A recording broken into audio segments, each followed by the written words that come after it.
Hello and welcome to WB learning studio. কেমন আছো তোমরা সবাই? আশা করি সকলেই ভালো আছো। আজকে আমরা এই ভিডিও থেকে তোমাদের ক্লাস 7-এর অধ্যায় নাম্বার 4 অর্থাৎ পূর্ণ সংখ্যার যোগ বিয়োগ গুণ এবং ভাগ এই অধ্যায়টি শুরু করতে চলেছি। ঠিক আছে? তো যোগ বিয়োগ গুণ ভাগ তোমরা আশা করি সকলেই জানো, কিন্তু এখানে পূর্ণ সংখ্যার যোগ বিয়োগ গুণ ভাগ মানে কি? ঠিক আছে?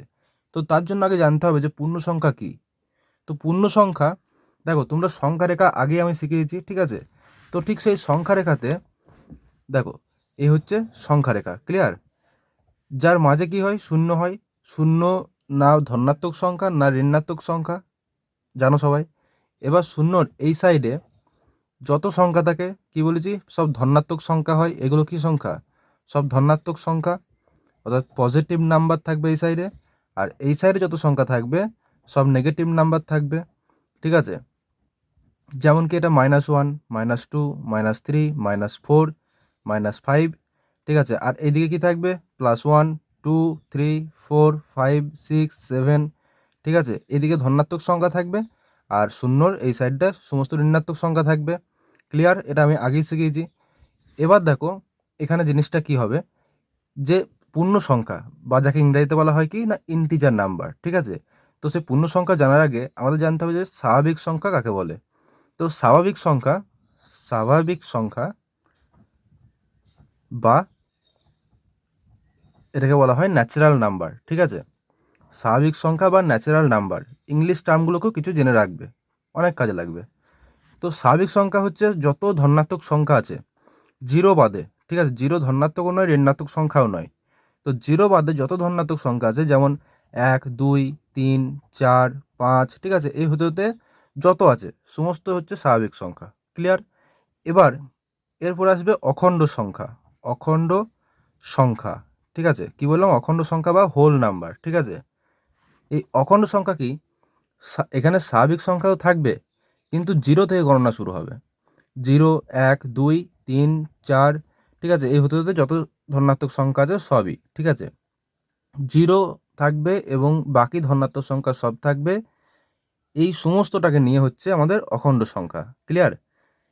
এবার এবার আসছে আমাদের যে ইন্টিজার বা পূর্ণ সংখ্যা। জিনিসটা কি? পূর্ণ সংখ্যা। পূর্ণ সংখ্যা জিনিসটা কিছুই না। এখানে স্বাভাবিক সংখ্যাও থাকবে, অখণ্ড সংখ্যাও থাকবে, তার সঙ্গে ঋণাত্মক সংখ্যা থাকবে। কীরকম? এখানে জিরো তো থাকবেই। ঠিক আছে? জিরো থাকবে, তার সঙ্গে +1ও থাকবে, -1ও থাকবে, +2 থাকবে, -2 থাকবে। অর্থাৎ জিরো এবং ধনাত্মক ঋণাত্মক সমস্ত সংখ্যা এখানে থাকবে। এটা হচ্ছে পূর্ণ সংখ্যা।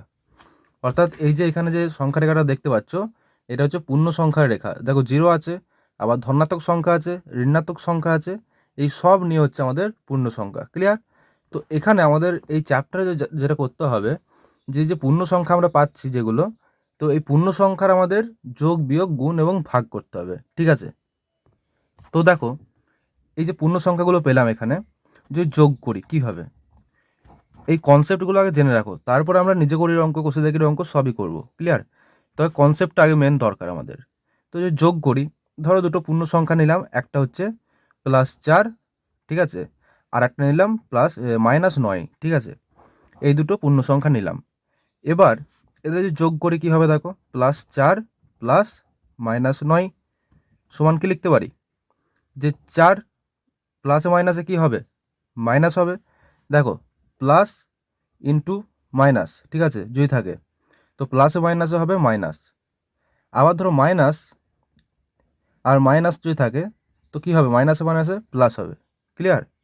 তো এই জিনিসটাকে তোমরা সবসময় মনে রাখবে, প্লাসে মাইনাসে মাইনাস হবে, মাইনাসে মাইনাসে প্লাস হবে। তো এখানে প্লাসে মাইনাসে আছে তো মাইনাস হবে। -9 সমান কি লিখতে পারি এখান থেকে? 4 - 9 কত হবে? এখানে তো অ্যান্সার 5 আসবে, তাই তো? 5 আসবে, কিন্তু 5-এর চিহ্ন কী হবে? দেখো 4 হচ্ছে যে 9-এর থেকে ছোট, কিন্তু 4-এর যে সাইনটা কি? এখানে +4, আর 9টা কি? -9। কিন্তু এখানে বড় সংখ্যা কোনটা? 9টা বড় সংখ্যা। তো বড় সংখ্যার যে সাইন থাকবে, অর্থাৎ বড় সংখ্যার যে চিহ্নটা থাকবে, তো এখানে বড় সংখ্যা হচ্ছে 9, 9-এর যে চিহ্ন মাইনাস, তো এখানে অ্যান্সারও হবে মাইনাস। তো অ্যান্সার আসবে -5। ক্লিয়ার? তো দেখো যোগ করলাম, দুটো পূর্ণ সংখ্যা যোগ করে কি পাচ্ছি এখান থেকে? যে এটাও একটা কি পূর্ণ সংখ্যা পাচ্ছি, তাই তো? পূর্ণ সংখ্যা পাচ্ছি, দুটো পূর্ণ সংখ্যা যোগ করে আমরা পূর্ণ সংখ্যা পাচ্ছি।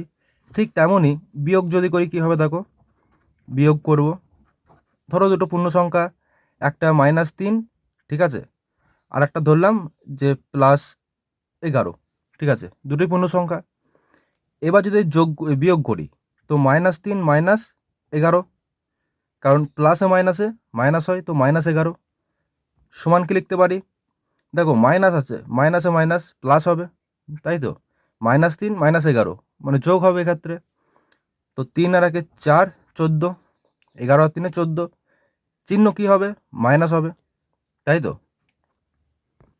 তো চিহ্নটা কী হবে, মাইনাস হবে, একটা পূর্ণ সংখ্যা, পূর্ণ সংখ্যা, ক্লিয়ার। তো দুটো পূর্ণ সংখ্যা যদি আমরা বিয়োগ করি তাহলে আমরা যে সংখ্যাটা পাবো সেটাও কী পাবো, পূর্ণ সংখ্যাই পাবো, তাই তো। ঠিক তেমনই ধরো দুটো পূর্ণ সংখ্যা গুণ করি, যদি গুণ, আমাদের এই চ্যাপ্টারে কী বলেছে, পূর্ণ সংখ্যার যোগ বিয়োগ গুণ এবং ভাগ, এই নিয়ে আলোচনা। তো যোগ করে দেখলাম পূর্ণ সংখ্যা আসছে, বিয়োগ করে দেখলাম পূর্ণ সংখ্যা আসছে, এবার গুণ করব, ধরো একটা 3 ধরলাম +3, আর একটা সংখ্যা ধরলাম -4, ঠিক আছে। তো এদের যদি গুণ করি কী হবে দেখো, 3 × -4 হবে, তাই তো, সমান কত হবে, 3 4 12, সাইন কী হবে, বড় সংখ্যা 4, মাইনাস আছে, ঠিক আছে। গুণের ক্ষেত্রে একটা কথা বলি, বড় সংখ্যা ছোটো সংখ্যা নিয়ে কোনো লাভ নেই। গুণের ক্ষেত্রে সোজা কথা, প্লাস ইন্টু মাইনাস যদি থাকে, এখানে দেখো প্লাস আছে আর এখানে মাইনাস আছে, তো প্লাস মাইনাস গুণ করলে মাইনাসই হবে অল টাইম। আবার মাইনাস ইন্টু মাইনাস যদি থাকে, ধরো -3 -4 থাকলো, তখন মাইনাসে মাইনাসে প্লাস হবে, এই হচ্ছে ব্যাপার, ক্লিয়ার। তো এখানে সাইনটা কী হবে, -12, 3 4 12 -12, বেশ, এটাও দেখো একটা কি পূর্ণ সংখ্যা পাচ্ছি, তাই তো, পূর্ণ সংখ্যা। তো দুটো পূর্ণ সংখ্যা গুণ করলে আমরা পূর্ণ সংখ্যা পাচ্ছি, ক্লিয়ার। বেশ, এবার গুণ করে দেখছি পূর্ণ সংখ্যা আসছে, তাহলে ভাগ করব, এবার ভাগ করব, ধরো একটা পূর্ণ সংখ্যা 10, ঠিক আছে, +10, আর একটা পূর্ণ সংখ্যা -5, এদের যদি ভাগ করি কি আসবে, দেখো 10কে যদি 5 দিয়ে ভাগ করা হয় তো /5, চিহ্ন কি মাইনাস, 5 2 10 সমান -2, তাই তো। তো এই ক্ষেত্রে দেখো এটা কি -2, এটা একটা পূর্ণ সংখ্যা, পূর্ণ সংখ্যা। তো পূর্ণ সংখ্যা, দুটো পূর্ণ সংখ্যা যদি আমরা ভাগ করি, যে সংখ্যাটা পাবো সেটা একটা পূর্ণ সংখ্যা আসছে। কিন্তু ধরো এখানে এই দুটো সংখ্যা নিয়েছি, যদি অন্য কোনো সংখ্যা নিতাম কি হতো, ধরো একটা সংখ্যা নিলাম -7 আর একটা সংখ্যা নিলাম 2, এদের যদি ভাগ করি কি হবে, দেখো -7/2, এছাড়া তো কোনো কিছু হবে না। তো এটা দেখো, এটা কিন্তু একটা পূর্ণ সংখ্যা নয়, ঠিক আছে, -7/2। তো পূর্ণ সংখ্যার ভাগ কখনো পূর্ণ সংখ্যা হতেও পারে বা কখনো না হতেও পারে, ঠিক আছে, সবসময় যে হবে সেটা বলা যায় না পূর্ণ সংখ্যার ভাগ। তো ঠিক আছে, পূর্ণ সংখ্যার এই যে যোগ বিয়োগ গুণ ভাগ ক্লিয়ার তোমাদের কাছে। এবার আমরা সংযোগ নিয়ম, বিনিময় নিয়ম, বিচ্ছেদ নিয়ম, ঠিক আছে, এইগুলো নিয়ে আলোচনা করব, কিন্তু সেটা এখন নয়, সেটা যখন আমরা নিজে করে করতে করতে যাব, তখন যেখানে যে কনসেপ্টটা আমাদের দরকার পড়বে তখন সেখানে সেই কনসেপ্টটা নিয়ে আমরা আলোচনা করব, কেমন। না হলে তোমাদের যদি একবারে সমস্ত কনসেপ্ট নিয়ে আলোচনা করে দিই এখন একটা ফার্স্টেই একদম ভিডিওর প্রথমেই, তো তোমাদের ক্ষেত্রে বোঝার একটু সমস্যা হবে, ঠিক আছে। দেখো, তো এবার আমরা নিজে করি 4.1টা নিয়ে আলোচনা করব। তো নিজে করি 4.1-এ 4টি অঙ্ক আছে, ঠিক আছে, এই 4টি অঙ্কের সমাধান আমরা দেখে নেব। তো চলো এটা খাতায় কলমে জিনিসটা করে দিই, ক্লিয়ার। তো দেখো এখানে আমি লিখে নিয়েছি অঙ্কগুলোকে, যে নিজে করি 4.1। প্রথম অঙ্ক কি বলছে, যে সংখ্যা রেখায় দুটি ধনাত্মক পূর্ণ সংখ্যা যোগ করতে হলে প্রথম সংখ্যার স্থান থেকে আরও ড্যাশ দিকে যেতে হয়, ঠিক আছে, এর অ্যান্সার হবে ডান দিকে। কি বললাম, এটা হবে ডান দিকে, কেন বললাম দেখো, একটু নিচে দিয়ে আসি, এই হচ্ছে সংখ্যা রেখা,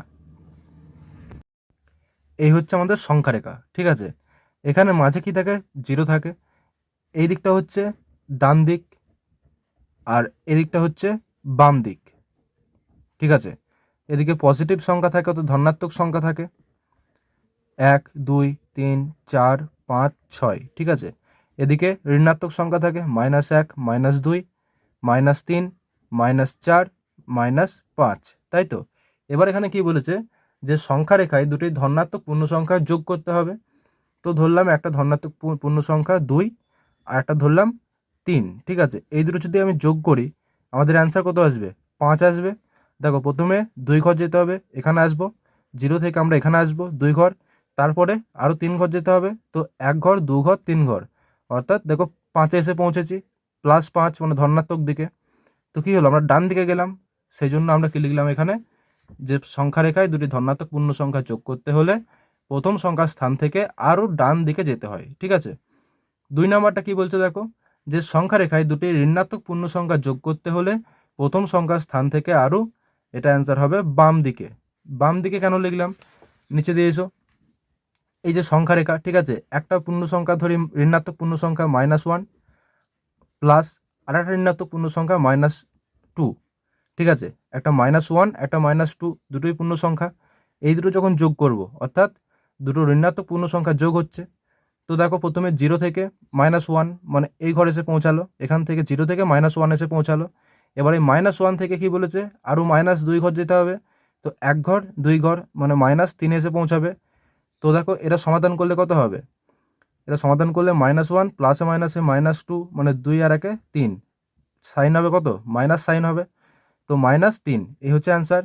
তো দেখো এখানেও দেখতে পেলে যে 0 থেকে আমরা -3 ঘর গেলাম, তো এদিকে কোন দিকে গেলাম, বাম দিকে গেলাম, তাই তো। তো এখানে ওই জন্য আমরা লিখেছি বাম দিকে যেতে হবে। 3-এরটা কি বলছে, সংখ্যা রেখায় দুটি ধনাত্মক পূর্ণ সংখ্যা বিয়োগ করতে হলে প্রথম সংখ্যার স্থান থেকে ড্যাশ দিকে যেতে হয়। সংখ্যা রেখায় দুটি ধনাত্মক পূর্ণ সংখ্যা বিয়োগ করতে হবে, ঠিক আছে। তো দেখো নিচে দিয়ে এসো, একটা ধনাত্মক পূর্ণ সংখ্যা ধরলাম 2, ঠিক আছে, মাইনাস আর একটা ধনাত্মক পূর্ণ সংখ্যা 3, তো এটা করলে কত হবে, -1 হবে, তাই তো। তো দেখো এখানে সংখ্যা রেখায় 0 থেকে প্রথমে 2 ঘর গেলাম, 2 ঘর গেলাম, এবার এখান থেকে -3 করতে হবে, তো এখান থেকে মাইনাসে আসতে হবে, মানে 1 ঘর 2 ঘর 3 ঘর মানে -1 এসে পৌঁছলাম। তো দেখো -1 হচ্ছে অ্যান্সার, ঠিক আছে।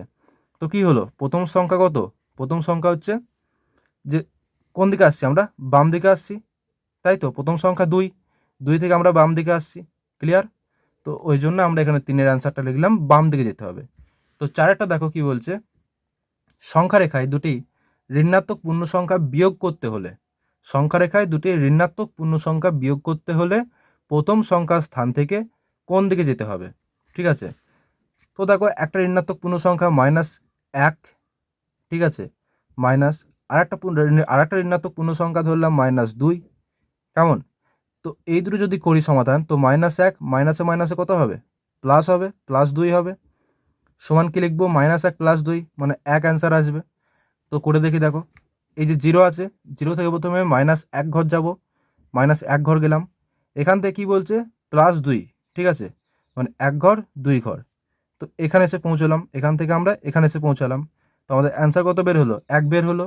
তো আমরা প্রথম সংখ্যা কত, -1, তো এই -1 থেকে আমরা +2 যাচ্ছি, দিয়ে এখানে +1 এসে পৌঁছচ্ছি, তো কোন দিকে যাচ্ছি, ডান দিকে যাচ্ছি, তো অ্যান্সার হবে ডান দিকে যেতে হবে, ক্লিয়ার। তো এই ছিল তোমাদের নিজে করি 4.1-এর সমাধান, আশা করি বুঝতে পেরেছো। তো চলো আমরা নিজে করি 4.2 নিয়ে কথা বলি। দেখো 4.2 নিজে করি 4.2, এটা করার আগে আমাদের সংযোগ নিয়ম বিনিময় নিয়ম সম্বন্ধে আমাদের জানতে হবে, কেমন। তো দেখো সংযোগ নিয়ম জিনিসটা কি, সংযোগ নিয়ম হচ্ছে a + b + c, মানে ফার্স্ট ব্র্যাকেটের মধ্যে a + b + c আছে, এর যে ভ্যালুটা বের হবে এটা যদি a প্লাস ফার্স্ট ব্র্যাকেটের মধ্যে b + c এর ভ্যালু সমান হয়, মানে এই দুটোর মান যদি সমান হয় তখন বলবো যে সংযোগ নিয়ম মেনে চলে। আর যদি দেখি যে এটা সমান হচ্ছে না, তো সংযোগ নিয়ম মেনে চলছে না। এখানে ধরো a এর জায়গায় আমরা 1 নিলাম একটা পূর্ণ সংখ্যা, b এর জায়গায় একটা পূর্ণ সংখ্যা নিলাম 2, ঠিক আছে, প্লাস c এর জায়গায় একটা পূর্ণ সংখ্যা নিলাম 3, সমান, আবার এখানে দেখো এর জায়গায় কত নিয়েছি, 1 নিয়েছি, মানে 1 প্লাস ব্র্যাকেটের মধ্যে b + c, b এর মান 2 প্লাস c এর মান 3, তাই তো। এবার এই দুটো সমাধান করে দেখা যাক, 2 আর 1-এ 3, প্রথমে আগে ব্র্যাকেটের কাজ হয় সবাই জানো, তো ব্র্যাকেটের কাজ হলো 3 বের হলো, +3, 3 + 3 সমান এদিকে কত, 1 প্লাস ব্র্যাকেটের কাজ প্রথমে হবে, তো 3 আর 2-এ 5, তো দেখো এখানে 3 + 3 6 আসছে, এখানে 5 আর 1-এ 6 আসছে, তো এই দুটো দেখো মিলে যাচ্ছে। তো এখান থেকে কী বলতে পারি যে পূর্ণ সংখ্যার যোগ সংযোগ নিয়ম মেনে চলে, পূর্ণ সংখ্যার যোগ পূর্ণ সংখ্যার যোগ সংযোগ নিয়ম মেনে চলে, সংযোগ নিয়ম মেনে চলে। ঠিক আছে, এখান থেকে তোমরা কি বুঝতে পারলে যে পূর্ণ সংখ্যার যোগ সংযোগ নিয়ম মেনে চলে। এবার পূর্ণ সংখ্যার বিয়োগ সেটা কি সংযোগ নিয়ম মেনে চলে? চলো যাচাই করে দেখে নেওয়া যাক। পূর্ণ সংখ্যার বিয়োগের ক্ষেত্রে কি হবে দেখো, এখানে a minus B minus C সমান a minus B minus C এর সূত্র। ঠিক আছে, তো এই দিকের যে মানটা বের হবে আর এই দিকের যে মানটা বের হবে এই দুটো যদি সমান হয় তো সেই ক্ষেত্রে আমরা বলতে পারি যে পূর্ণ সংখ্যার বিয়োগ সংযোগ নিয়ম মেনে চলে। ক্লিয়ার? তো দেখো এখানে এর মান ধরলাম যে 1, বি এর মান ধরলাম 2 আর সি এর মান ধরলাম 3। তিনটি দেখো আমাদের পূর্ণ সংখ্যা, তাই তো? তিনটি কি আমাদের পূর্ণ সংখ্যা, তাই তো? তো এখানে এবার লিখবো এর মান কত, 1 মাইনাস 2 মাইনাস সি এর মান 3 সমান এদিকে এর মান 1 মাইনাস ব্র্যাকেটের মধ্যে 2 মাইনাস 3 হবে। তো এটাকে সমাধান করব, 2 মাইনাস 1 অ্যান্সার কত হবে, মাইনাস 1 হবে। এদিকে মাইনাস 3 আছে আর এদিকে হচ্ছে কত, মাইনাস 1 মাইনাস 2 মাইনাস 3 করলে কত হবে, মাইনাস 1। তো এটাকে আবার সমাধান করব দেখো, তো মাইনাস 1 আর মাইনাস 3 কত হবে, মাইনাস 4 হবে। আর এদিকে কত হবে, মাইনাসে মাইনাসে প্লাস মানে 1 প্লাস 1 মানে 2 হবে, তাই তো? দেখো এটা মিলছে না, তাই তো? তো অতএব এখান থেকে লিখতে পারি যে পূর্ণ সংখ্যার বিয়োগ সংযোগ নিয়ম মেনে চলে না, সংযোগ নিয়ম মেনে চলে না। ক্লিয়ার? এবার আসছে আমাদের বিনিময় নিয়মের কনসেপ্ট। ঠিক আছে, কি না, বিনিময় নিয়ম। তো নাম শুনেই বোঝা যাচ্ছে এটা হচ্ছে যে বিনিময় মানে দেওয়া নেওয়া। ঠিক আছে, তো এখানে হচ্ছে যে এ প্লাস বি এর যে ভ্যালুটা হবে আর বি প্লাস এর যে ভ্যালুটা হবে, মানে এ প্লাস বি যোগ করলে যা হবে আর বি প্লাস এ যোগ করলে সমান হয়, তো আমরা বলতে পারি যে বিনিময় নিয়ম মেনে চলে, তাই তো? তো ধরো এখানে আমরা এর মান ধরলাম 2 আর বি এর মান ধরলাম 3। ঠিক আছে, তো এর মান 2 প্লাস 3 আর এদিকে বি এর মান কত ধরেছি, 3 প্লাস এর মান 2। তো দেখো দুটোই সমান আসবে, 3 আর 2 5 আর এদিকে 3 আর 2 5। তো এখান থেকে কী লিখতে পারি যে পূর্ণ সংখ্যার যোগ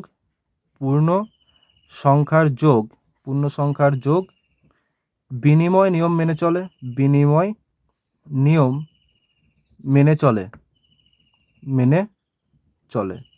তাই তো? যেহেতু সমান হয়ে যাচ্ছে। ঠিক তেমনই এবার আমরা দেখব কি না, এই যে পূর্ণ সংখ্যার বিয়োগ সেটা কি বিনিময় নিয়ম মেনে চলে। এ মাইনাস বি এর যে মানটা বের হবে আর বি মাইনাস এ এটার যে মানটা বের হবে যদি দুটো সমান হয় তো আমরা বলতে পারবো যে পূর্ণ সংখ্যার বিয়োগ বিনিময় নিয়ম মেনে চলে। তো দেখো করে দেখো, এখানে এর মান 2 ধরবো, বি এর মান 3 ধরবো। ঠিক আছে, এর মান 2 মাইনাস 3 হবে সমান বি এর মান 3 মাইনাস 2 হবে। এই দুটো সমাধান করো, 2 থেকে 3 বাদ দিলে কত হবে, মাইনাস 1 হবে, তাই তো? আর এখানে কত হবে, 3 মাইনাস 2 মানে 1 হবে।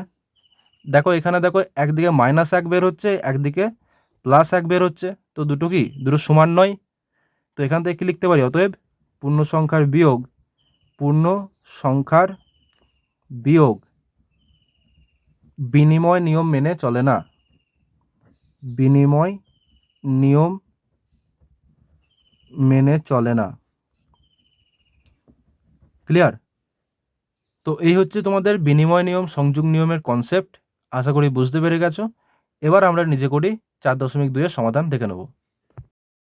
দেখো নিজে করি 4.2 প্রথমে আছে বাম দিকের সঙ্গে ডান দিকের সম্পর্ক মেলায়। ঠিক আছে, তো একের দাগের একে এটা কি দিয়েছে দেখো, যে +6 প্লাস -2 সমান -2 প্লাস +6 দিয়েছে। ঠিক আছে, এটা কি, এটা দেখো বিনিময় নিয়ম। ঠিক আছে, আগে একটু আগে শেখালাম বিনিময় নিয়ম। তো এটা ভ্যালু বের করব আমরা, কীরকম বের করব, যে +6 প্লাসে মাইনাসে কত 6 আর প্লাসে মাইনাসে -2 সমান এদিকে কত হবে -2 প্লাসে প্লাসে +6। তো অ্যান্সার কত আসবে 2 আর 4 6, মানে এখানে 4 আসবে, সমান এখানে কত আসবে, এখানেও 4 আসবে, তাই তো। সোজা কথা হচ্ছে এটা কি যোগ, মানে বিনিময় নিয়ম, মানে পূর্ণ সংখ্যার যোগ কি করে বিনিময় নিয়ম মেনে চলে, একটু আগেই পেলাম। তো এখান থেকে লিখতে পারবো কি, এখানে দেখো অপশন কোনটা আছে, পূর্ণ সংখ্যার যোগ, পূর্ণ সংখ্যার যোগ কোথায় গেল, পূর্ণ সংখ্যার যোগ বিনিময় নিয়ম মেনে চলে, এই যে দুইয়েরটা। তো দুইয়েরটা লিখতে পারবো যে পূর্ণ সংখ্যার যোগ বিনিময় নিয়ম মেনে চলে, ঠিক আছে। তো পূর্ণ সংখ্যার যোগ বিনিময় নিয়ম মেনে চলে, বিনিময় নিয়ম মেনে চলে, ঠিক আছে, মেনে চলে, ক্লিয়ার। তো দুইয়েরটা দেখো, দুইয়েরটা কি আছে, এটাও দেখো বিনিময় নিয়ম, ঠিক আছে, কিন্তু এটা দেখো বিয়োগ, পূর্ণ সংখ্যার বিয়োগ কি, একটু আগে কি করলাম যে পূর্ণ সংখ্যার বিয়োগ বিনিময় নিয়ম মেনে চলে না। তো এখানে দেখো কোনটা আছে, পূর্ণ সংখ্যার বিয়োগ বিনিময় নিয়ম মেনে চলে না, মানে দুইয়ের সঙ্গে 3টা মিল হবে। তো এখানে কি লিখবো যে 2-এর সঙ্গে 3, যে পূর্ণ সংখ্যার বিয়োগ বিনিময় নিয়ম মেনে চলে না। সেম 3-এরটা দেখো, 3-এরটা কি আছে, এর হচ্ছে সংযোগ নিয়ম, ঠিক আছে, পূর্ণ সংখ্যার বিয়োগ সংযোগ নিয়ম মেনে চলে না, ঠিক আছে, পূর্ণ সংখ্যার বিয়োগ সংযোগ নিয়ম মেনে চলে না, 4-এরটা হবে। একটু আগেই দেখো আমি ক্লিয়ার করে দিয়েছি তোমাদের কাছে কনসেপ্টটা, তো এটা করে দেখার কোনো প্রয়োজন হয় না, ঠিক আছে, একটু আগে আমি ক্লিয়ার করে দিয়েছি। তোমার যদি মনে হয় যে ভেরিফাই করে দেখবো যে জিনিসটা ঠিক আসছে কি ঠিক আসছে না, তো তোমরা করে দেখতে পারো। তো এটা 3-এর সঙ্গে 4 হবে, ঠিক আছে। তো এখানে লিখে দিচ্ছি দেখো 3-এর সঙ্গে 4 হবে। আর 4-এরটা হচ্ছে, 4-এরটা দেখো কী আছে এখানে, এটা দেখো সংযোগ নিয়ম আছে, এটা হচ্ছে যোগের সংযোগ নিয়ম, ঠিক আছে, পূর্ণ সংখ্যার যোগ সংযোগ নিয়ম মেনে চলে। তো পূর্ণ সংখ্যার যোগ সংযোগ নিয়ম মেনে চলে, তো 4-এর সঙ্গে 1-এর মিল হবে। তো এখানে কি লিখবো, 4-এর সঙ্গে 1, ঠিক আছে। এবার 2-এর দাগেরটা দেখো, 2-এরটা কি বলছে, যে এমন একটি ঋণাত্মক পূর্ণ সংখ্যা লিখি যেটি দুটি ঋণাত্মক পূর্ণ সংখ্যার সমষ্টির সমান। তো সহজ ব্যাপার, একটা ঋণাত্মক পূর্ণ সংখ্যা লিখতে হবে যেটি দুটো ঋণাত্মক পূর্ণ সংখ্যার সমষ্টির সমান। ধরো একটা ঋণাত্মক পূর্ণ সংখ্যা -2 আর একটা ঋণাত্মক পূর্ণ সংখ্যা -3। তো এর অ্যান্সার কি হবে, তো এর অ্যান্সার হবে দেখো -2 প্লাসে মাইনাসে -3, মানে 3 4 5, মানে -5। তো -5 হচ্ছে এমন একটি ঋণাত্মক পূর্ণ সংখ্যা যেটা -2 একটা ঋণাত্মক পূর্ণ সংখ্যা এবং -3 একটা ঋণাত্মক পূর্ণ সংখ্যা, এদের সমষ্টির সমান হচ্ছে -5, ঠিক আছে, এই হচ্ছে অ্যান্সার। 3-এরটা দেখো কি বলছে, 3-এরটা বলছে এমন একটি ঋণাত্মক পূর্ণ সংখ্যা লিখি যে দুটি ধনাত্মক পূর্ণ সংখ্যার বিয়োগের সমান, ঠিক আছে। তো দেখো একটা ধনাত্মক পূর্ণ সংখ্যা 2 ধরলাম, ঠিক আছে, মাইনাস একটা ধনাত্মক পূর্ণ সংখ্যা 3 ধরলাম, এদের যদি বিয়োগ করি কত হবে, -1 আসবে। এটা কি একটা ঋণাত্মক পূর্ণ সংখ্যা। তো আমাদের চেয়েছে যে এমন একটা ঋণাত্মক পূর্ণ সংখ্যা লিখি যেটা দুটো ধনাত্মক পূর্ণ সংখ্যার বিয়োগের সমান। তো একটা ধনাত্মক পূর্ণ সংখ্যা 2, একটা ধনাত্মক পূর্ণ সংখ্যা 3, যাদের বিয়োগ করলে একটা ঋণাত্মক পূর্ণ সংখ্যা -1 বের হলো, ক্লিয়ার। 4-এরটা কি বলছে দেখে নেওয়া যাক। 4-এরটা বলছে এমন একটি ঋণাত্মক পূর্ণ সংখ্যা লিখি যেটি দুটি ঋণাত্মক পূর্ণ সংখ্যার বিয়োগের সমান, ঠিক আছে, একটা ঋণাত্মক পূর্ণ সংখ্যা লিখতে হবে যেটি কিনা দুটো ঋণাত্মক পূর্ণ সংখ্যার বিয়োগের সমান হবে, ক্লিয়ার। তো ধরি এখানে কি ধরবো না, একটা ঋণাত্মক পূর্ণ সংখ্যা -4 ধরলাম, মাইনাস আর একটা ঋণাত্মক পূর্ণ সংখ্যা -1 ধরলাম, এদের বিয়োগ করলে কত হবে, -4 মাইনাসে মাইনাসে +1 সমান কত আসছে, -3। তো এটা ঋণাত্মক পূর্ণ সংখ্যা আসছে। তো আমাদের কাছে কী চেয়েছে, যে এমন একটি ঋণাত্মক পূর্ণ সংখ্যা লিখি যেটি দুটো ঋণাত্মক পূর্ণ সংখ্যার বিয়োগের সমান। তো একটা ঋণাত্মক পূর্ণ সংখ্যা -4 আর একটা ঋণাত্মক পূর্ণ সংখ্যা -1। তো এদের বিয়োগ করলে আমরা একটা ঋণাত্মক পূর্ণ সংখ্যা -3 পাই, ক্লিয়ার। তো এই ছিল তোমাদের নিজে করি 4.2 এর সমাধান। আশা করি বুঝতে পেরেছো। এবার আমরা নিজে করি 4.3-এ প্রবেশ করব। এবার দেখো নিজে করি 4.3-এ কি বলছে, যে এখানে টোটাল 3টে অঙ্ক দেওয়া আছে, ঠিক আছে, এখানে হচ্ছে জাস্ট গুণ করা ছাড়া কিচ্ছু নেই, দুটো পূর্ণ সংখ্যার গুণ, ঠিক আছে। তো চলো এটা খাতায় কলমে করে দেখি। দেখো প্রথমেরটা বলছে 6 × -8, ঠিক আছে। তো এটা কী লিখবো, মাইনাস কমন যাবে, তো 6 × 8, কারণ মাইনাসটা বাইরে বের করে দিলাম, দিয়ে 6 × 8 গুণ করবো, তার আগে একটা মাইনাস বসিয়ে দেবো, আমাদের অ্যান্সার এটাই হবে, তাই তো। তো মাইনাস কী হবে, এটা 6 × 8 = 48। তো তো -48 এই হচ্ছে অ্যান্সার। তো এটাকে তুমি অন্যভাবে লিখতে পারো কীরকম দেখো, যে -8 প্লাস -8 প্লাস -8 প্লাস -8, অর্থাৎ 6বার -8কে আমরা যোগ করলে আমাদের সেই -48 অ্যান্সার আসবে। দেখবে 1বার 2বার 3বার 4বার 5বার 6বার এগুলো যোগ করলে দেখো আমাদের সেই -48 অ্যান্সার আসবে। ঠিক আছে, এভাবেও করতে পারো। তো এই জিনিসটা মানেটা কি, ধরো আমাদের লেখা আছে 2 × 3, ঠিক আছে, 2 × 3 মানে কি, 3 + 3 মানে 3কে দুবার যোগ করলে যেটা আসবে সেটা 2 × 3 এর মান। তো 2 × 3 করলে 6 আসবে, আবার 3 + 3 করলে আমাদের 6 আসবে। এখানে সেই জিনিসটাই বলা হয়েছে যে 6 × -8, অর্থাৎ -8কে 6বার যোগ করতে বলেছে। ঠিক আছে, আবার এখানে দেখো 7 × -3, তো মাইনাস কমন গেল, মাইনাস বাইরে বের করে দিলাম, এবার 7 × 3 করলাম, 3 × 7 = 21 মানে -21, এই হচ্ছে অ্যান্সার। অথবা এটাকে কি লিখতে পারি, -3কে 7বার যোগ লিখতে পারি। ঠিক আছে, এখানে দেখো এখানে -12 × 9 বা 9 × -12, তো এটা কি লিখবো, মাইনাস দিয়ে ব্র্যাকেটের মধ্যে 9 × 12 করব, তাই তো। তো এখানে কত হবে, 9 12 108 -108, এই হচ্ছে অ্যান্সার। ক্লিয়ার? তো নিচে করি 4.3, আশা করি বুঝতে পেরেছো। এই ছিল আজকে তোমাদের এই ভিডিওর শেষ নিজে করি। পরের দিন আমরা নিজে করি 4.4 থেকে শুরু করব এবং বাকি নিজে করিগুলো স্টেপ বাই স্টেপ তোমাদের সামনে তুলে ধরার চেষ্টা করব। তো ভিডিও এখানেই শেষ করছি, দেখা হচ্ছে পরের দিন অন্য একটা ভিডিওতে। ততক্ষণ ভালো থেকো, সুস্থ থেকো এবং চ্যানেলটা সাবস্ক্রাইব করে রেখো এই ধরনের আরও কন্টেন্ট পাওয়ার জন্য। তো বাই বাই।